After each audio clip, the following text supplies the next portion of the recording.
चलिए दोस्तों, आज स्टार्ट करते हैं। क्लास 11th मैथ्स का अध्याय 1 है। ये अध्याय 1 का सेकंड लेक्चर होगा। फर्स्ट लेक्चर में हमने देखा था कि समुच्चय क्या होते हैं और उनके कुछ एग्जांपल्स हमने देखा था कि समुच्चय है या नहीं है, वो कैसे चेक करेंगे। ठीक है, यहाँ हम देखेंगे समुच्चयों के निरूपण के बारे में। और इसमें हम देखते हैं निरूपण का मतलब ये होता है कि इसके जो रूप होते हैं वो कौन कौन से होते हैं। तो एक होता है समुच्चय का रोस्टर रूप होता है, जिसको सारणीबद्ध रूप भी कहा जाता है, और एक होता है समुच्चय निर्माण रूप। ठीक है, तो ये दोनों के बारे में आज बात करते हैं। समुच्चय का जो निरूपण है वो दो प्रकार का, एक होता है रोस्टर रूप या इसको बोलते हैं, इसको कहा जाता है एक तो रोस्टर रूप या फिर इसी को कहा जाता है सारणीबद्ध रूप। ठीक, और एक होता है समुच्चय निर्माण रूप।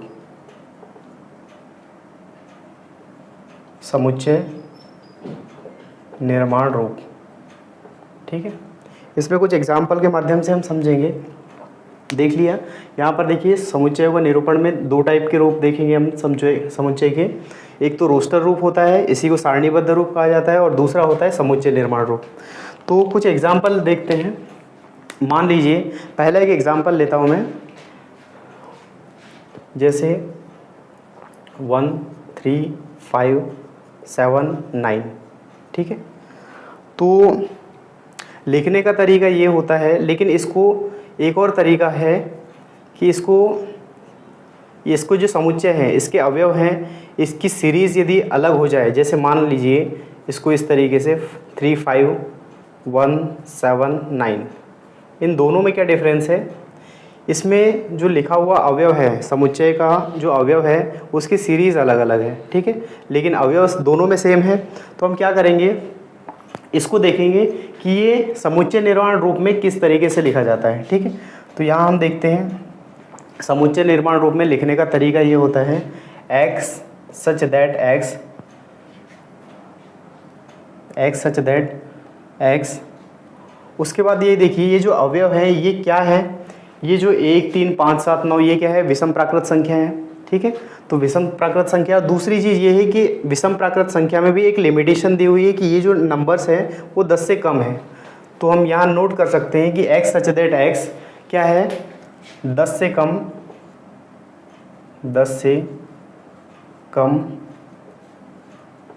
विषम प्राकृत संख्या। ठीक है, क्या है, 10 से कम विषम प्राकृत संख्याएं हैं।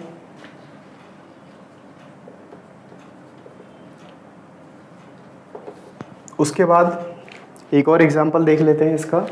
जैसे मान लीजिए मैंने लिया A E I O और U। ये क्या है, ये जो भी अल्फ़ाबेट्स हैं उसके वॉवेल हैं, स्वर हैं। तो स्वर को किस तरीके से लिखा जा सकता है, इसको यदि समुच्चय निर्माण रूप में लिखना है तो ये लिखेंगे x सच दैट x। ठीक है, x सच दैट x क्या हो जाएगा, अंग्रेजी वर्णमाला के स्वर, अंग्रेजी वर्णमाला के स्वर। ठीक है, क्या है, A E I O U क्या है, अंग्रेजी वर्णमाला जो है उसके स्वर हैं ये। ठीक है, उसके बाद हम देखते हैं एक एग्जांपल में समुच्चय निर्माण रूप का देखता हूँ। इसे मैंने ले लिया x सच दैट x। मान लीजिए ये x square is equal to 9। ठीक है, तो इसी को हमें यहाँ पर पता है कि जो x की कितनी वैल्यू हो सकती है, x की वैल्यू यहाँ पर 2 हो सकती है। यदि x square is equal to 9 है, इसका मतलब ये 9 किसका स्क्वायर है, -3 का भी स्क्वायर है और ये +3 का भी स्क्वायर है। तो यहाँ पर x के 2 वैल्यू आ सकते हैं।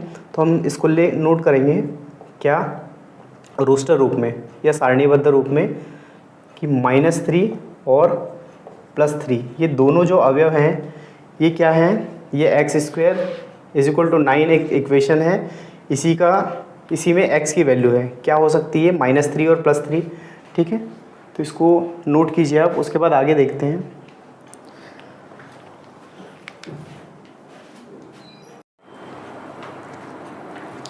चलिए इसके बाद देखते हैं कि ये दोनों में बेसिक और डिफरेंस क्या क्या होता है। इसके पहले कुछ एग्जांपल हमने देखा था, 2-3 एग्जांपल, है ना। तो इसकी बात करते हैं रोस्टर रूप और या सारणीबद्ध रूप, है ना। इसमें ये बोल सकते हैं कि जो समुच्चय के अवयव है इसकी सूची बनाकर क्या करते हैं, उसको मिडिल ब्रैकेट में लिखा जाता है और जो अवयवों के बीच में कॉमा लगाया जाता है। ठीक है, तो हम लिखते हैं इसको किस तरीके से लिखेंगे इसको, समुच्चयों के समुच्चयों के अवयवों की सूची बनाकर,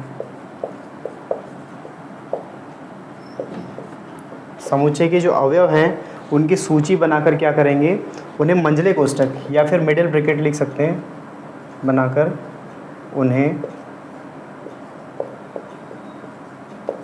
मंझले कोष्ठक, इसको मिडिल ब्रैकेट कहा जाता है, ये इस तरीके का।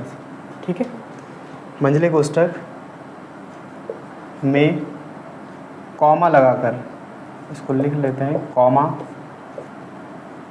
यह जो अल्प विराम होता है ना, कॉमा लगाकर लिखा जाता है,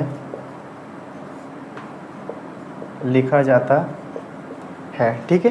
क्या है, समुच्चयों की जो अवयव हैं उनकी सूची बनाकर उनको मंझले ब्रैकेट में लिखा जाता है और अवयवों के बीच में कॉमा लगाया जाता है। उसके बाद इसको देख लेते हैं, ये जो समुच्चय निर्माण रूप है, समुच्चय निर्माण रूप में क्या करेंगे कि इस विधि में सेम चीज़ें हैं कि मंझले ब्रैकेट मतलब जो मिडिल ब्रैकेट है उसी का यूज़ करना है। उसके बारे में नोट कर लेते हैं। इस विधि में मंझले ब्रैकेट, मंझले कोष्ठक लिख देते हैं, कोष्ठक इस तरीके का होता है। ठीक है, मंझले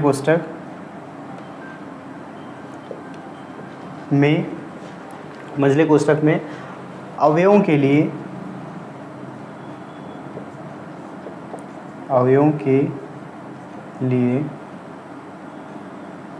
ठीक है, इस विधि में मंझले कोष्ठक मतलब उसको मिडिल ब्रैकेट भी कहा जाता है। तो मंझले कोष्ठक में अवयवों के लिए क्या करेंगे, या तो x मानते हैं, x या x माना जाता है किसको, जो समुच्चय है उसके अवयव को हम या तो x मानते हैं या फिर कोई और संकेत लिखा जा सकता है, या x y z कुछ भी लिखा जा सकता है, x या कोई और संकेत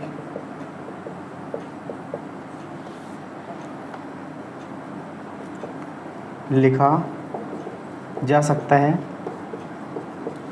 ठीक है, कोई और संकेत लिखा जा सकता है। और उसके बाद क्या होता है कि संकेत लिखने के बाद में उसका गुणधर्म भी लिखा जाता है। तो यहाँ पर ऐड कर लेते हैं, संकेत लिखा जाता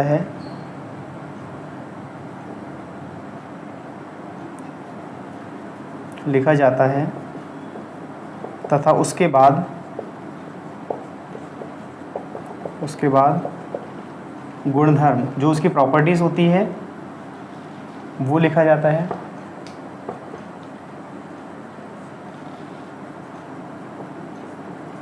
ठीक है, इसको एक बार फिर से रिपीट कर देते हैं कि इस विधि में मंझले कोष्ठक जो मिडिल ब्रैकेट है उसमें अवयवों के लिए क्या करते हैं, x या कोई भी जो अल्फ़ाबेट है ना, अल्फ़ाबेट का स्मॉल लेटर ये मान सकते हैं संकेत के रूप में, और उसके बाद में संकेत के रूप में लिखने के बाद क्या करेंगे, उसके जो प्रॉपर्टी है, जो गुणधर्म है उसको लिखा जाएगा। ठीक है, उसके बाद अगला देखते हैं इसी का, किसका, जो रोस्टर या सारणीबद्ध रूप है, इसके बारे में देखते हैं कि रोस्टर रूप में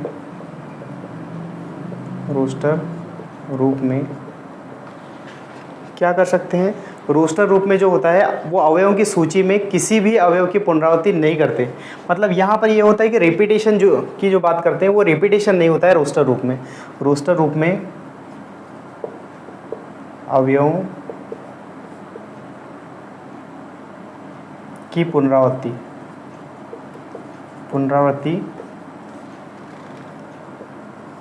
नहीं लिखी जाती है। ठीक है, मतलब ये जो रोस्टर रूप में लिखेंगे हम, यहाँ पर जो मिडिल ब्रैकेट होगा उसके बीच में अवयव लिखेंगे, लेकिन अवयवों का रिपीटेशन नहीं होता। जैसे मान लो कोई अल्फ़ाबेट है या कोई नंबर है, वहाँ रिपीट हो रहा है, लेकिन इसमें क्या होता है, जो रिपीटेशन है उसमें यहाँ पर नहीं लिखा जाएगा। फॉर एग्ज़ाम्पल मैं देख लेता हूँ कि यहाँ पर जैसे 1 2 3 फिर 2 फिर 4 ये आया है, लेकिन ये तरीका गलत होता है कि यहाँ पर देखिए, यहाँ पर रिपीटेशन हो रहा है। किसका रिपीटेशन हो रहा है? 2 का रिपीटेशन हो रहा है। तो हम यहाँ लिखते हैं इसको सही तरीके से। कैसे लिखेंगे कि 1 2 3 और 4, सिर्फ इतना नोट करना है। इसके अलावा जिसका भी रिपीटेशन हो रहा है, कोई भी अल्फ़ाबेट हो सकता है या कोई भी नंबर हो सकता है, जिसका रिपीटेशन हो रहा है उसको सिर्फ एक ही बार लिखना है, ठीक है। तो इसको हमने लिखा है कि रोस्टर रूप में जो अवयवों की पुनरावृत्ति नहीं लिखी जाती, ठीक है। एक और चीज़ है कि इसका जो क्रम होता है, अवयवों का जो क्रम होता है, उसको किसी भी क्रम में लिखा जा सकता है। जैसे इसमें नोट कर लेते हैं, अवयवों का क्रम कोई भी हो सकता है, कोई भी हो सकता है, ठीक है। अवयवों का क्रम कोई भी हो सकता है, इसका मतलब ये है, एक एग्जांपल देते हैं। जैसे इसमें लिखा है AEIOU, ठीक है। ये क्या है? अंग्रेजी वर्णमाला के स्वर हैं। इसको किस तरीके से लिखा जा सकता है? हो सकता है ये दोनों इक्वल होगा यदि इसको EAOU और I यदि इस तरीके से भी लिखा है, तो इसका क्रम यदि चेंज हो रहा है तब भी कोई प्रॉब्लम नहीं है, लेकिन ये जो अवयव है वो सेम होना चाहिए, ठीक है। तो यहाँ हम देख सकते हैं कि इसको इस तरीके से लिखा जा सकता है, और दोनों चीज़ें जो है वो क्या है, अल्फ़ाबेट के स्वर हैं, है ना।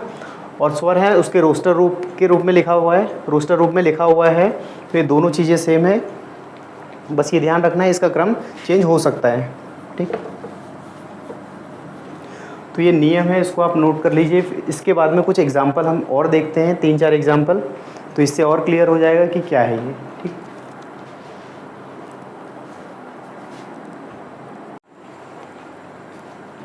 चलिए कुछ एग्जाम्पल के माध्यम से समझते हैं फिर से। ये कुछ एग्जाम्पल मैंने लिया है जिसमें रोस्टर रूप या सारणीबद्ध के रूप में लिखा है, जैसे 1 4 9 और 16, है ना। तो इसको हमें समुच्चय निर्माण रूप में लिखना है, तो उसको कैसे लिखा जाएगा? यहाँ पर देख लीजिए, सबसे पहले ये देखते हैं कि ये संख्या कौन सी है। ये देखिए यहाँ पर ये क्या है, 1, ये कहीं ना कहीं 1 का स्क्वायर है, ये 2 का स्क्वायर है, ये 3 का स्क्वायर है, और ये 4 का स्क्वायर है, ठीक है। यहाँ पर हमने क्या है किया है, चेक किया है कि ये संख्या जो है 1 4 9 16, ये क्या है, 1 का स्क्वायर है, ये 4 क्या है, 2 का स्क्वायर है, 9 3 का स्क्वायर है, और 16 क्या है, 4 का स्क्वायर है। तो यहाँ पर देखिए किसका, ये सारी 1 2 3 4 ये सब क्या है, ये प्राकृत संख्या है, ठीक है।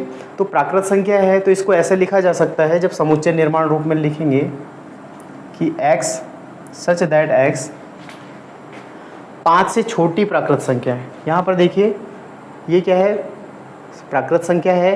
प्राकृत संख्या हमेशा क्या होती है, 1 से स्टार्ट होती है, और लेकिन यहाँ पर सिर्फ 4 पे जाके ख़त्म हो गई है। तो ये 5 से छोटी प्राकृत संख्या है, तो हम लिखेंगे x सच दैट x क्या 5 से छोटी प्राकृत संख्याओं का वर्ग, इस तरीके से लिखा जा सकता है। इसको क्या है, 5 से छोटी प्राकृत संख्याओं का वर्ग है। इसको लिखने का एक और तरीका है, x सच दैट x। अब ये 5 से छोटी प्राकृत संख्या है, तो प्राकृत संख्या को बोला जाता है, ये मान लीजिए कि इसको स्मॉल n मान लेते हैं, तो क्या हो जाता है कि x जो है, x का स्क्वायर है ना, सॉरी x जो है ये किसके बराबर होता है, n स्क्वायर के बराबर हो जाएगा। ये जो x है वो किसके बराबर हो जाएगा, n स्क्वायर के बराबर हो जाएगा। और ये स्मॉल n क्या है, ये small n belongs to natural number, है ना। ये जो सिंबल होता है ये बिलोंग्स टू का होता है, तो n जो है small n belongs to natural number, क्योंकि वो प्राकृतिक संख्याओं का वर्ग है, ठीक है।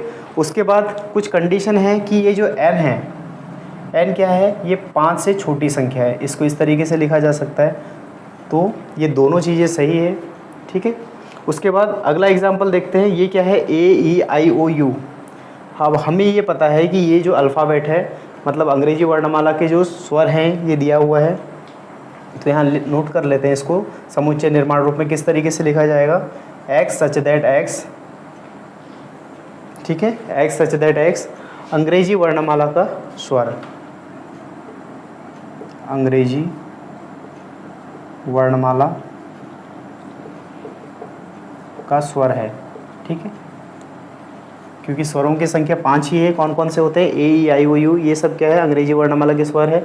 तो यहाँ पर हम देख रहे हैं कि ये जो रोस्टर रूप में लिखा हुआ है, इसको समुच्चय निर्माण रूप में किस तरीके से लिखा जाता है। एक और एग्जाम्पल मैंने लिया है जिसमें इसको समुच्चय निर्माण रूप में लिखा है, X सच दैट X 3 से बड़ी और 10 से छोटी प्राकृत संख्याएँ हैं, ठीक है। तो प्राकृत संख्या तो है, लेकिन 3 से बड़ी होना चाहिए और 10 से छोटी होना चाहिए। तो हम देखते हैं कि इसको किस फॉर्म में, रोस्टर रूप में या सारणीबद्ध रूप में क्या लिखा जाएगा। तो देखिए थर्ड नंबर है, 3 से बड़ी प्राकृत संख्या कौन सी है भाई, 4 से स्टार्ट होगी, है ना, 4, 5, 6, 7, 8 और 9। 10 तो नहीं आया क्योंकि उसने बोला है कि 10 से छोटी प्राकृत संख्या। तो इस तरीके से इसको लिखा जा सकता है कि 3 से बड़ी है प्राकृत संख्या तो 4 से स्टार्ट हो जाएगी, और 10 से छोटी है मतलब कहाँ तक आ जाएगी ये संख्या, 9 तक आ जाएगी। तो 4, 5, 6, 7, 8, 9 ये सब क्या है, ये 3 से बड़ी और 10 से छोटी प्राकृत संख्या है। तो इस तरीके से इसको लिखा जा सकता है। अब यहाँ से और क्लियर हो गया होगा कि जो रोस्टर रूप को सारणीबद्ध रूप में किस तरीके से रोस्टर रूप को समुच्चय निर्माण रूप में किस तरीके से लिखा जाता है। और ये एग्जाम्पल कौन सा था कि इसको समुच्चय निर्माण रूप में दिया हुआ है और इसको रोस्टर रूप में किस तरीके से लिख सकते हैं, ठीक है। इसको आप नोट कर लीजिए।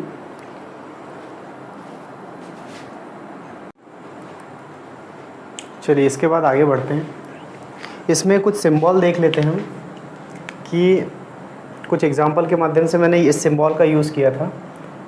ये सिंबल होता है बिलोंग्स टू का और ये सिंबल होता है डज नॉट बिलोंग्स टू का, ठीक है। अब ये होता क्या है, इसको हिंदी में भी ये कहा जाता है कि अवयव है, सदस्य है या फिर में है। और ये जो डज नॉट बिलोंग्स टू है इसको हिंदी में कहा जाता है अवयव नहीं है या फिर सदस्य नहीं है, में नहीं है, ठीक है। और ये सारी चीज़ों को हम एक एग्जाम्पल से समझते हैं। एक और चीज़ ध्यान रखने वाली बात ये है कि ये जो समुच्चय है, ये जो समुच्चय को रिप्रेजेंट किया जाता है जो अंग्रेजी के बड़े अक्षर से कैपिटल लेटर में, और जो उसके कंपोनेंट्स है मतलब जो अवयव होते हैं उनको हम छोटे अक्षर से रिप्रेजेंट करेंगे, ठीक। एक एग्जांपल से समझते हैं। मैं मान लिया यहाँ पर एक एग्जांपल ले लेते हैं। एग्जांपल, ये जो समुच्चय ए है इसके अवयव हम मान लेते हैं 1, 3, 5, 7 और ये 9, ठीक है। अब यहाँ पर देखिए एक मैंने समुच्चय लिया है जिसके अवयव कौन कौन से हैं, 1, 3, 5, 7, 9, 1, 3, 5, 7 और 9। अब यहाँ पर देखिए सिंगल कंपोनेंट्स की सिंगल अवयव की बात करते हैं कि यहाँ पर ये जो एक अवयव है ये इस तरीके से कहा जा सकता है इसको कि एक जो है वो समुच्चय ए का अवयव है ना। या फिर इंग्लिश में ये बोला जा सकता है कि 1 जो है 1 बिलोंग्स टू ए हो जाएगा, ठीक है। 3 बिलोंग्स टू ए हो जाएगा, 5 बिलोंग्स टू ए हो जाएगा, 7 बिलोंग्स टू ए हो जाएगा और 9 बिलोंग्स टू ए हो जाएगा, ठीक है। अब यहाँ पर मान लीजिए कोई नंबर्स यहाँ पर जैसे 8 मिसिंग है। अब 8 मिसिंग है तो इसको कैसे लिख सकते हैं कि 8 जो है वो डज़ नॉट बिलोंग्स टू ए हो जाएगा, ठीक है। अब लिखने का तरीका यहाँ से ये भी क्लियर है कि जो हमने कहा है कि जो समुच्चय का नाम जो है, अब समुच्चय का नाम कौन सा है, ये कैपिटल ए से रिप्रेजेंट कर दिया हमने, और जो इसके अवयव हैं इसको छोटे अक्षर से। अब यहाँ पर नंबर्स लिखा हुआ है तो कोई प्रॉब्लम नहीं, लेकिन मान लो उदाहरण के लिए एक और एग्जाम्पल मान लो समुच्चय बी है और यहाँ पर बात करते हैं AEIOU, ठीक है। ये क्या है, अंग्रेजी वर्णमाला के स्वर हैं, लेकिन मैंने अल्फ़ाबेट के अकॉर्डिंग यहाँ मैंने क्या किया है कि जो AEIOU है इसको मैंने छोटे अक्षर से रिप्रेजेंट किया है, और जो पूरा समुच्चय को रिप्रेजेंट कर रहा है बी, इसको मैंने कैपिटल से रिप्रेजेंट किया है, ठीक है। कैपिटल से मार्क कर दिया है बी को। तो यही चीज़ है, एक चीज़ तो ये क्लियर हो गई होगी कि समुच्चय का नाम जो है वो बड़े अक्षर से, यहाँ पर देखिए ये कैपिटल ए है और ये कैपिटल बी है, इससे रिप्रेजेंट कर दिया। उसके जो कंपोनेंट्स है, कंपोनेंट्स मतलब जो अवयव हैं, तो अवयव में नंबर्स को तो हम नहीं देखेंगे, लेकिन इस एग्जाम्पल से क्लियर हो रहा है कि जो अल्फ़ाबेट है AEIOU ये सारे के सारे स्मॉल लेटर में लिखे हुए हैं। ठीक है, अब बात करते हैं ये दोनों सिम्बॉल की, ये जो बिलोंग्स टू दिया है और डज नॉट बिलोंग्स टू। तो इसके लिए क्या करेंगे कि इसमें इस तरीके से लिखा जाता है कि 1 बिलोंग्स टू ए हो सकता है, होगा, और 3 बिलोंग्स टू ए हो जाएगा, 5 बिलोंग्स टू ए हो जाएगा, 7 बिलोंग्स टू ए हो जाएगा और 9 बिलोंग्स टू ए हो जाएगा। ये सारी चीज़ें क्लियर हुई कि ये जो बिलोंग्स टू है इसका मतलब 1 जो है ये अवयव है समुच्चय ए का, या 1 जो है ये समुच्चय ए का अवयव है, 3 समुच्चय ए का अवयव है, 5 समुच्चय ए का अवयव है, 7 भी समुच्चय ए का अवयव है और 9 भी समुच्चय ए का अवयव है। मान लीजिए किसी ने पूछा क्या वास्तव में ये जो है 8 और यहाँ पर मैंने खाली स्थान ए, अब यहाँ पर क्या फिल कर सकते हैं, इन दोनों में से बिलोंग्स टू आएगा या डज नॉट बिलोंग्स टू। तो यहाँ देखिए ये जो 8 है यहाँ पर ये कंपोनेंट है क्या समुच्चय ए का, नहीं है, तो यहाँ पर क्या हो जाएगा, यहाँ हम लिख सकते हैं कि ये 8 जो है डज नॉट बिलोंग्स टू ए हो जाएगा। ठीक है, उसी प्रकार यहाँ पर हम देखते हैं इस एग्जांपल में जो स्मॉल ए है ये बिलोंग्स टू बी हो जाएगा, ई बिलोंग्स टू बी हो जाएगा, आई बिलोंग्स टू बी हो जाएगा, ओ बिलोंग्स टू बी हो जाएगा, small U belongs to B हो जाएगा। लेकिन यहाँ यदि बात करते हैं मान लीजिए डब्लू, ये स्मॉल डब्लू ले लिया, स्मॉल डब्लू, इसमें दोनों में क्या सिंबल आएगा यदि इसको इस तरीके से लिखा जाएगा। तो यहाँ पर हम देख रहे हैं कि जो W है वो कंपोनेंट नहीं है किसका, समुच्चय B का, तो हम लिख सकते हैं कि जो W है ये डज नॉट बिलोंग्स टू हो जाएगा कैपिटल B। ठीक है, तो यहाँ से इन दोनों जो सिंबल है बिलोंग्स टू और डज नॉट बिलोंग्स टू ये भी क्लियर हो गया होगा इसको यहाँ से। ठीक है, तो अब इसको नोट कर लीजिए। इसके बाद हम देखेंगे कुछ सिंबल्स जिसको समुच्चय वाले टॉपिक में हम यूज़ करेंगे। ठीक है,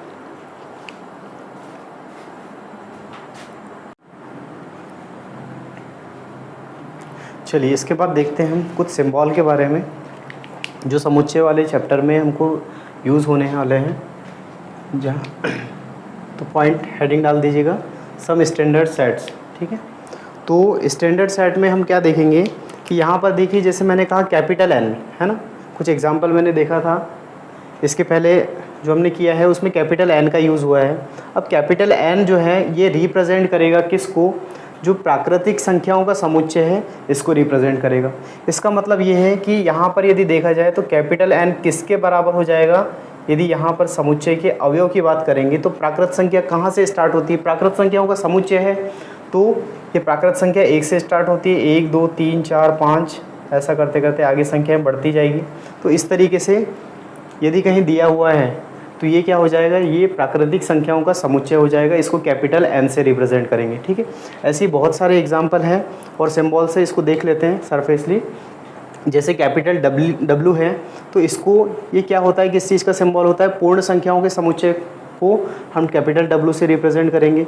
पूर्णांकों का समुच्चय है तो इसको Z से रिप्रेजेंट करेंगे। उसके बाद ये जो सारे कैपिटल में हैं, ठीक है। उसके बाद Q जो है, Q को क्या करेंगे, Q क्या है, परिमेय संख्याओं का समुच्चय है। ठीक है, जो परिमेय संख्या जो रैशनल नंबर का कलेक्शन होगा, सेट्स होगा, उसको किससे रिप्रेजेंट करेंगे, कैपिटल Q से। वैसे ही R है रियल नंबर तो ये वास्तविक संख्याओं का समुच्चय हो जाएगा। Q बार है ये अपरिमेय संख्याओं का समुच्चय हो जाएगा। Q प्लस है तो ये धनात्मक परिमेय संख्याओं का समुच्चय हो जाएगा। उसके बाद R प्लस दिया है तो R प्लस क्या हो जाएगा, धनात्मक वास्तविक संख्याओं का समुच्चय हो जाएगा। Z प्लस है तो Z प्लस क्या हो जाएगा, धनात्मक पूर्णांक संख्याओं का समुच्चय हो जाएगा। Q माइनस है तो ये क्या हो जाएगा, ऋणात्मक परिमेय संख्या का समुच्चय। R माइनस दिया है इसका मतलब ये है कि ऋणात्मक वास्तविक संख्याओं का समुच्चय हो जाएगा।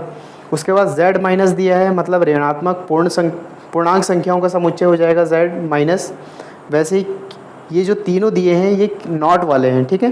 तो ये क्यू नॉट किसके बराबर हो जाएगा, क्यू नॉट से किसको रिप्रेजेंट करेंगे, जो जीरो के अलावा सभी परिमेय संख्याओं का समुच्चय होगा उसको क्यू से रिप्रेजेंट करेंगे, क्यू नॉट से, ठीक है। वैसे ही जीरो के अलावा सभी वास्तविक संख्याओं का जो समुच्चय होगा उसको आर नॉट से रिप्रेजेंट करेंगे।